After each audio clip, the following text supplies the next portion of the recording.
also monitoring. You see in the corner there, Pinellas County Sheriff Bob Gualtieri getting ready to talk about Operation Snowstorm. So let's go ahead and take this live as he gets ready to talk about this large operation in Pinellas County. Investigation was conducted with support from the Florida Department of Law Enforcement's SAFE grant funding program, and here with me today is FDLE Commissioner Mark Glass. This Pinellas County-based drug trafficking organization operated here for the last couple of years. The organization has acquired and distributed in Pinellas County and throughout the Tampa Bay area multiple kilograms of cocaine, fentanyl, methamphetamine, and tens of thousands of fake Oxycodone pills containing fentanyl and fake Adderall pills containing methamphetamine. The investigation involved the use of court-authorized wiretaps and other forms of electronic surveillance, and I want to recognize the Pinellas Pasco State Attorney's Office under the leadership of State Attorney Bruce Bartlett, as they have been an integral partner with us throughout this entire investigation. We identified about 25 people, mainly in the Clearwater area of Pinellas County and some in Pasco County, who are part of this drug conspiracy that put large amounts of drugs on our streets over the last several years. On Monday and Tuesday of this week, we arrested 19 people. We served search warrants at 6 locations around Clearwater that resulted in the seizure of over 2 kilograms or 4.4 pounds of cocaine, 6 ounces of fentanyl, 24 ounces or about 1.5 pounds of methamphetamine, and numerous fake Oxycodone pills that contain fentanyl and fake Adderall pills that contain methamphetamine. We also seized a pill press, an AK-47, another rifle, 7 handguns, one of which was stolen, over 1,000 rounds of ammunition, and $41,000 in cash. Our investigation began in August of 2024 when we learned that Sofia Cubero, C-U-B-E-R-O, who lived in Clearwater, was selling cocaine along with her boyfriend at the time, Alejandro De Leon. An undercover Pinellas County Sheriff's Office detective made an initial purchase of what's called an 8-ball or 3.5 grams, a very small amount of cocaine, from Cubero and De Leon. Now, based on their conversations, that was kind of an introductory type buy. Based on their conversations, it was evident that Cubero was capable of supplying larger cocaine quantities and that she could also supply the undercover detective with large quantities of methamphetamine. Cubero told the detective that she would sell him ounces of cocaine for about $1,100 and ounces of methamphetamine for about $250. So between August of 2024 and February of 2025, detectives made numerous undercover purchases of cocaine and methamphetamine from Cubero and De Leon. Now, during the course of the investigation and during that period of time, detectives also identified Ali Atia as one of Cubero's sources of supply for the cocaine. And as you can see, these people are up here on the charts, and I'll talk a little bit more about it here in a second. The Atia family is all up at the top, and Sofia Cubero is the first one in the second row there on the chart. During the investigation, we also learned that Ali Atia was involved with his brother Haydar Atia and Molar Gorgi in making fake Oxycodone pills using fentanyl and Adderall. And what they were doing with this was, people can get Oxycodone, you can get Adderall. Pharmaceutical, it's got its pharmaceutical components to it. But the fake Adderall is used making methamphetamine, and the fake Oxy is made using fentanyl. So that they were using a pill press and commercially available pill binder to press the pills, again, to look like these blue Oxycodone M30 or 30 milligram pills that are pharmaceutical in nature. And again, the orange pills, which are the Adderall, were made using the methamphetamine. So during this period, undercover detectives continued to buy cocaine from Cubero and De Leon that was being sourced to them by Ali Atia. And the price decreased from the $1,100 an ounce down to $750 an ounce, again, because of the quantities that were being purchased. Cubero was also obtaining cocaine to sell to the undercover detectives from another local drug dealer who's up here on the charts, and that is Kevin Muth. Now, it's common for people, especially mid-level drug traffickers, to get their drugs from multiple sources of supply. So That's what was happening here is that she was getting cocaine from the Atia, she was getting cocaine from Muth and from other people, and she was selling it to a variety of people. That's how the drug trade works. Ali Atia, who was also involved with his brother Ahmed Atia in the drug transactions, and Ahmed delivered cocaine to Corbero to sell to the undercover detectives.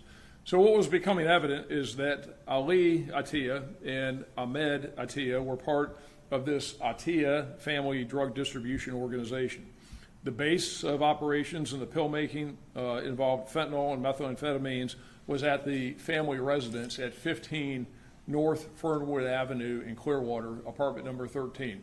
So it's right off of Drew Street, right by St. Pete College, up off Drew Street in Clearwater.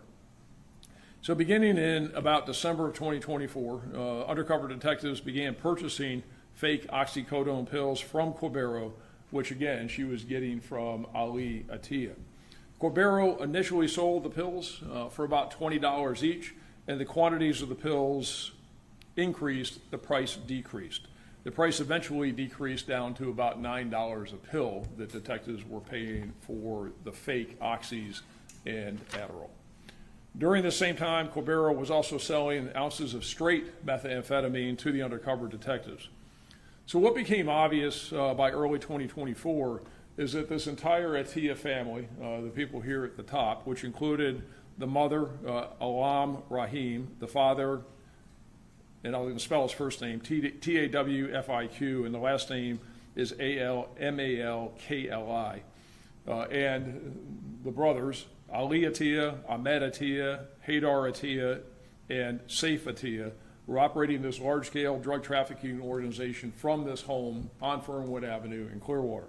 And again, they were selling kilograms of cocaine, pounds of methamphetamine, fake oxycodone that was really fentanyl, and fake Adderall that was really methamphetamine. And they were selling them the pills, probably between 6,000 and 10,000 pills a month is what they were distributing. Now, they all had their roles in this organization.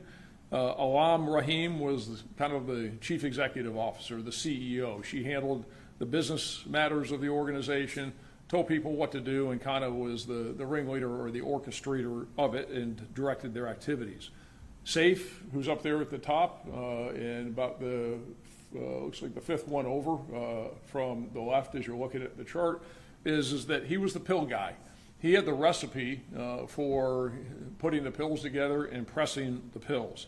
Haydar, he obtained the pill binder that Saif used to make the pills, and then he was also involved in distributing the drugs, as were most of the rest of the family members that are up there.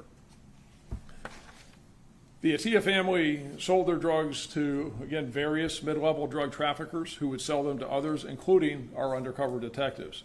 So some of the people that you see on these boards were arrested on Monday and Tuesday of this week, part of the ongoing investigation. And to kind of clarify some of their roles, explain what they are, one of the people up there is Crystal Arnold. She was obtaining kilograms of cocaine from Haydar Atia. Molar Gorgi, G-O-U-R-G-Y, who was obtaining cocaine, fentanyl, and methamphetamine and pills from Haydar and Ali Atia. And then Gorgi, he decided to be an entrepreneur all unto himself. He obtained his own pill press, and he used the Atia's pill recipe and began his own pill distribution organization.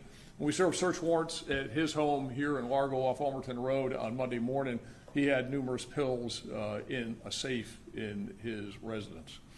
So to sum up the investigation, undercover detectives made about 20 purchases of drugs from the Atia organization between August of 2024 and April of 2025. Detectives purchased about 1 pound of cocaine, about 2,200 fake oxycodone and Adderall pills that again contained fentanyl and methamphetamine.